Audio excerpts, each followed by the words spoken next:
High বন্ধুরা, দেখো অন্নকুটি মন্দিরে এসেছি আমরা মহাদেব বাবার দর্শন করতে।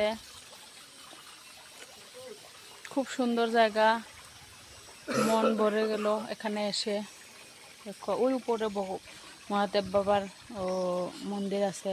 এখানে মা, এখানে সবাই স্নান করে।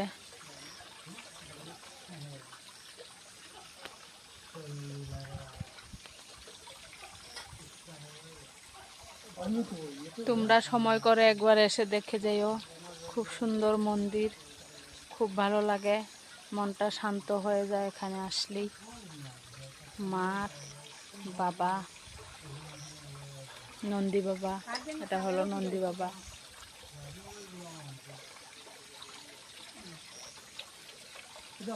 আমি, তালই মশাই, মাসিমণি আর ওই মালটু, আমরা সবাই এসেছি। দেখো।